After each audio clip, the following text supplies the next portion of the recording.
Cara, tá vendo esse saldo aqui no meu celular? Mais de 300 mil reais disponível. Esse aqui foi o meu resultado que eu tive trabalhando pela internet. Mas eu não tô aqui hoje para mostrar o meu resultado. Eu quero te mostrar o resultado das pessoas que estão usando o mesmo método que eu uso de robôs no Facebook que vendem quase no piloto automático. Dá uma olhada aí. Ele vai abrir aqui o celular, vai mostrar em tempo real, no aplicativo do PagSeguro. Atualmente eu tenho mais de 18 mil para sacar, ainda tenho 3 mil para receber. O método do João Pedro realmente funciona e mudou a minha vida. Você também pode fazer isso, eu quero te ensinar como. Clica no link aqui embaixo desse vídeo e vem comigo que eu vou te ensinar.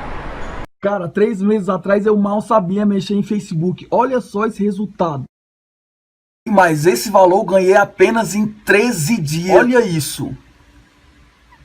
Cara, e tudo isso eu aprendi nos últimos 2 meses com o João Pedro. O mês nem acabou ainda, é 22 de fevereiro e eu já tenho disponível R$ 8.249 para sacar na minha conta.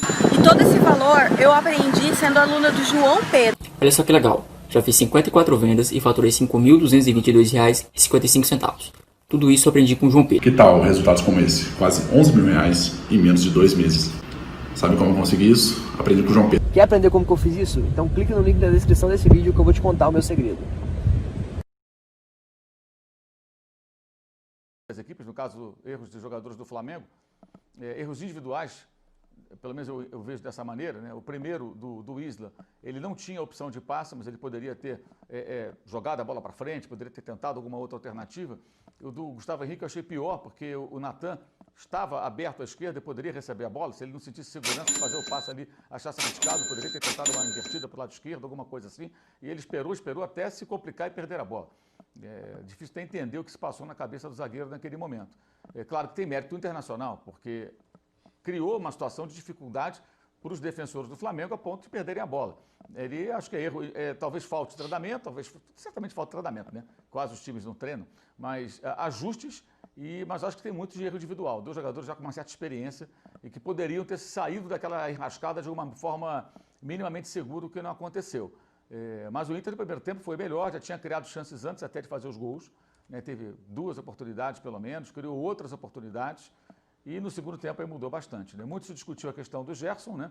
Que o Gerson jogou aberto pela esquerda. Eu imagino que ele tenha tentado repetir o que o Gerson fez contra o Sport jogando pela direita, né? Dessa vez pela esquerda, para manter o Vitinho na posição mais centralizado, como foi contra o Corinthians, por exemplo. Nos últimos jogos que o Vitinho jogou ali por dentro, ele jogou muito bem. Só acho que o técnico, o Domi, errou, na minha opinião, porque deveria ter feito a inversão já na primeira etapa. Ele esperou o segundo tempo para colocar o Gerson pelo meio e abrir o Vitinho. Mas, curiosamente, né, a jogada do gol de empate nasce do Gerson na esquerda, na sua posição do primeiro tempo, né? Toda a jogada, que é a ideia. O Gerson, como o Ribeiro, ele não vai ser um ponta driblador que busca o fundo. Não é o Michael, não é o próprio Vitinho ou Pedro Rocha, se estivesse em campo. É um ponta armador, é o cara que joga pelo lado armando as jogadas. Como é que joga o Rames Rodrigues no Everton? Joga pela ponta, faz o papel de meio campista de armador. Faz assistência, dá passe, inverte o jogo. Essa é a ideia. Só que não estava funcionando, mas funcionou. A jogada do gol, ela nasce do Gerson, partindo da esquerda para o meio, criando a jogada e surgindo o gol de cabeça do Everton Ribeiro. Já era um gol que já deveria ter saído antes. O Flamengo já tinha criado várias oportunidades. Teve cabeçada do Gustavo Henrique, rente à trave, sozinho. Teve 2 bolas que o Inter tirou ali sobre a linha. Foi Heitor até que tirou, quase sobre a linha. Chute no travessão do Felipe Luiz. O Flamengo criou situações claras de gol. Em quantidade no segundo tempo, foram 12 finalizações contra 2, 70 e pouco por cento de posse de bola. Foi um segundo tempo muito forte do Flamengo, com muitos desfalques. O Inter tinha desfalques, o Flamengo tinha mais ainda. O Flamengo não tinha o trio, Arrascaeta, Gabigol e Bruno Henrique, não tinha o Diego, que é a opção para esse tipo de jogo, então ele é importante. Não tinha o Pedro Rocha na prática, porque estava no banco, mas sem condição de jogar mais do que alguns minutos, antes que nem entrou. Estava ali mais para uma emergência eventual. Não tinha o Rodrigo Caio, que aliás agora o Rodrigo Caio e o Arrascaeta são jogadores de seleções, né? Eles voltam machucados e ficam lá tratando no Flamengo para depois voltar para a seleção, né? Do Tavares, do Tite, é uma maravilha. O negócio de seleção é sensacional, né? O clube vira hospital, fica curando o jogador para servir para federação, confederação, para essas coisas aí, para essas datas FIFA, mala, que daqui a pouquinho estão chegando de volta em algumas semanas, né? Atrapalhando o futebol de clubes no mundo. Mas, enfim, essa é um rápido parêntese. Mas acho que o jogo foi excelente, sem dúvida. E não é coincidência, né, assim, que sejam os técnicos de fora. Você não vai ouvir esses caras falando que tem que saber sofrer, que é melhor jogar feio e ganhar, tentando associar jogar mal e ganhar, na verdade, né? Associar o mau futebol à vitória e não o bom futebol à vitória, que é a lógica, é o óbvio, né? Você não vai escutar. E eu acho que no segundo tempo, não acho que, ao contrário do jogo do Atlético, quando o Inter venceu por 1-0 no segundo tempo, abriu realmente mão do ataque. Eu achei que hoje o Inter não conseguiu sair em dado momento, mas eu não acho que o Kudê recuou o time. Ele não conseguiu manter aquela postura do primeiro tempo. Até fez algumas mudanças, tentou colocar o time com alguma rota de fuga para o ataque, mas no segundo tempo o Flamengo acho que se impôs, porque tem um time melhor mesmo com os desfalques. O Flamengo acho que tem um time melhor, mais qualidade do meio para frente, e aí o jogo mudou bastante. Mas foi um ótimo jogo, um jogo excelente, de um nível que é o nível, aquilo que a gente quer ver aqui, pelo menos de vez em quando, né? Isso não pode ser toda semana, uma vez por mês, uma vez a cada 3 semanas, um joguinho assim, pô, maneiro, legal. Tá ótimo, já melhora bastante, né? Depois de tantos jogos péssimos que nós nos acostumamos, ou não nos acostumamos, porque nós não queremos nos acostumar a ver nos últimos anos, né? Foi um jogo, né, André, com vários destaques, mas sem dúvida nenhuma o Pedro está entre os principais. E ele vai pintando como um centroavante, não sei se você concorda comigo, como um centroavante que às vezes até hoje falta a seleção brasileira. Um centroavante mesmo, goleador, precisa de poucas chances para marcar. É impressionante como o Pedro tem aparecido bem, aproveitando a oportunidade depois do problema com o Gabigol, da lesão do Gabigol. O Mauro falava, né, a ausência do trio, e o Pedro tem chamado a responsabilidade em momentos importantíssimos para o Flamengo. Hoje não foi diferente. Sem dúvida, ele é um jogador especial. Um jogo como esse, tão bom, tão agradável, de tão alto nível, evidentemente tem destaques individuais em grande número, e acho que as pessoas, conforme as suas preferências e conforme a sua maneira de enxergar futebol, têm todo o direito de escolher jogadores no Inter e jogadores no Flamengo para talvez eleger aí o seu favorito na partida de hoje. O meu é o Pedro, porque eu não me lembro dele ter tomado uma decisão errada durante toda a partida. A capacidade de influência dele quando ele foi acionado, sempre, quando a bola passou pelos pés dele, alguma coisa de bom o Flamengo fez. Ele é, evidentemente, um excelente finalizador, isso todo mundo já sabe. Ele tem qualidades no jogo aéreo, isso é conhecido também. Mas pelo tamanho dele, pelo tipo de corpo que ele tem, ele é muito hábil, muito equilibrado, muito móvel, driblador. É um jogador diferente. Aí você faz um elogio a um jogador como esse e as pessoas falam, mas a panelinha da CBF e tal. Número 1. O Pedro já foi convocado uma vez para a seleção brasileira pelo técnico atual, pelo Tite. Mas ele não teve a oportunidade de mostrar um pouco do seu trabalho, porque depois da convocação ele teve uma lesão grave de joelho e ficou muito tempo fora do futebol. Eu acho que o Pedro merece ser convocado para a seleção e eu acho muito improvável que ele não seja convocado para jogar na seleção brasileira. Eu acho que isso está no futuro dele e num futuro bem próximo. Agora, a gente precisa entender um pouco. Ele está em um ótimo momento. Está fazendo atuações brilhantes como a de hoje. A de hoje, creio, foi a melhor que ele já fez com a camisa do Flamengo. E isso não significa que, porque houve uma convocação na sexta-feira, o nome dele obrigatoriamente deveria fazer parte da lista. Isso colocado, eu quero aproveitar um pouquinho só para falar da questão, nos dois aspectos do jogo, da questão das falhas defensivas no Flamengo na saída de bola, que geraram 2 gols do Internacional hoje. Tem uma coisa muito curiosa. Há um certo tipo de análise de futebol e um certo tipo de gente que vê o jogo de futebol de uma forma estranha.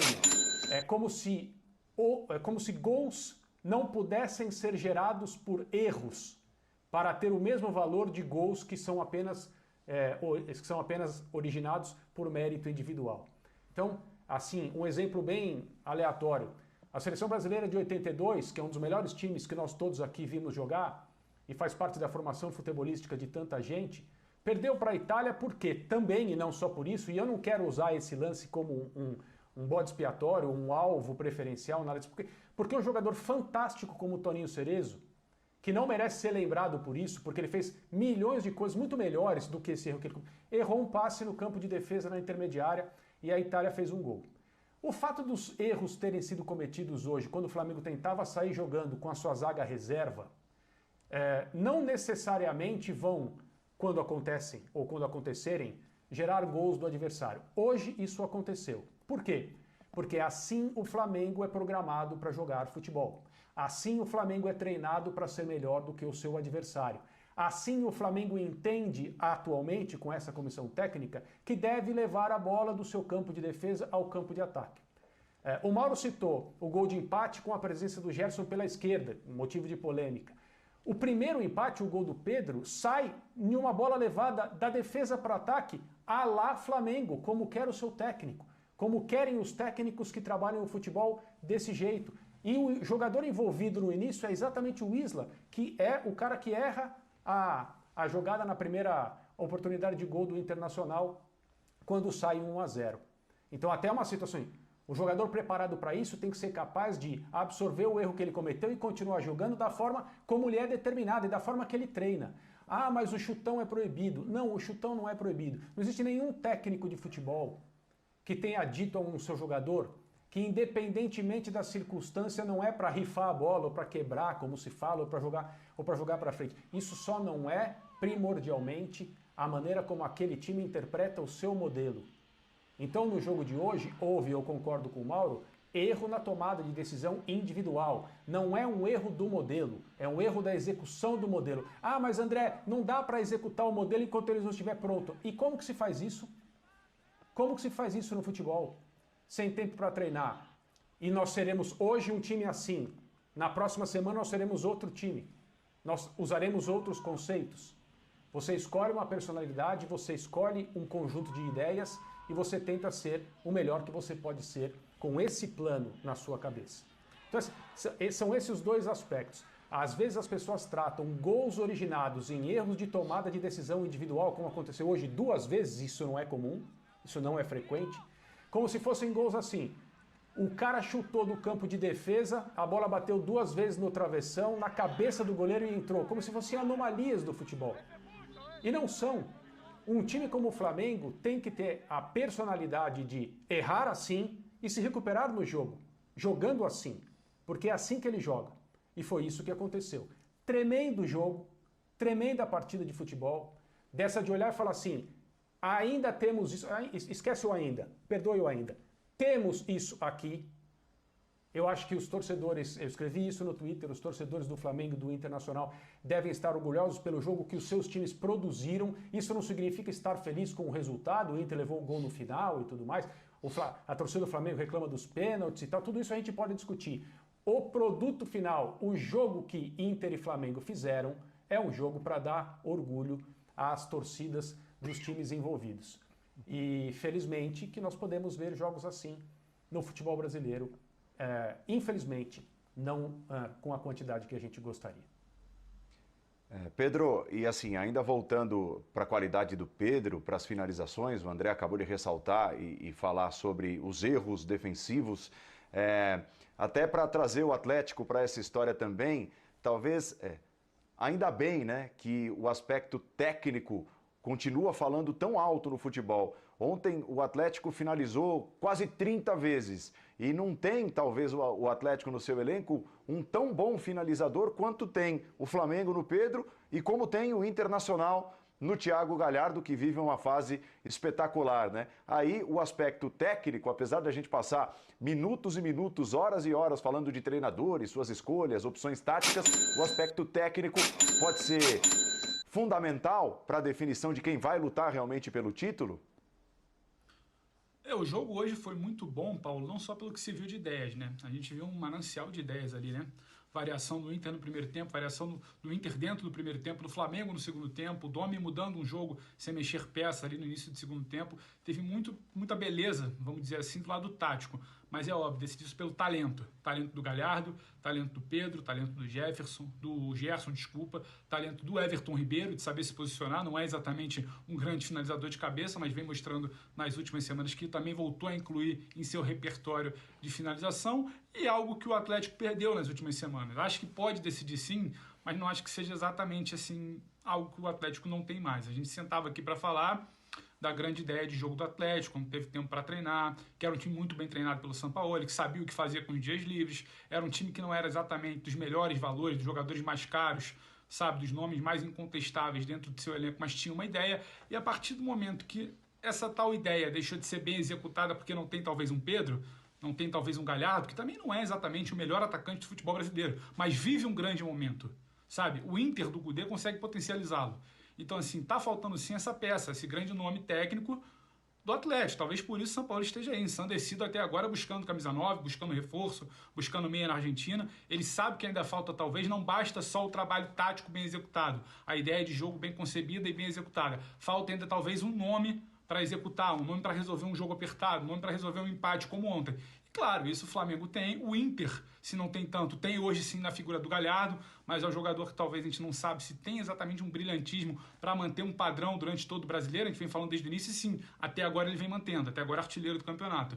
Então assim, agora o Flamengo tem assim, pode puxar ali da manga, só o nome tirar do bolso, ele tem um monte. É Everton Ribeiro, é Pedro, se o Pedro por um acaso tiver algum problema de lesão ou de cartão, sai. Você tem um Gabriel voltando de lesão, quando voltar, Gabriel Barbosa, um Bruno Henrique, um Arrascaeta, sabe? Isso faz toda a diferença no campeonato muito equilibrado. O Flamengo parece que voltou a dar um pouco mais de atenção ao Campeonato Brasileiro, ou o time voltou a encaixar melhor nesse momento. E quando você tem um time bem encaixado, com talento como o Pedro, é muito difícil. O Flamengo voltou a ser um time que é muito difícil você derrubar, vencer o Flamengo. Alguém tem que ver, o Flamengo vende muito caro qualquer tropeço. Hoje, como o Domi fala bem na coletiva, foi um tropeço, porque o Flamengo queria, assim, a vitória, não exatamente na concepção da torcida, de buscar um resultado. No final, o Flamengo voltou a vender muito caro. Só queria fazer um comentário, Paulo, dentro do que o André falou, dentro do que o Mauro falou. O Mauro, no comentário inicial dele, quando a gente fala muito de São Paulo, ele valoriza o Fortaleza. E aqui, quando se fala muito do Flamengo, eu queria dedicar um tempo também a analisar a situação. A gente tende quase sempre a voltar naquele...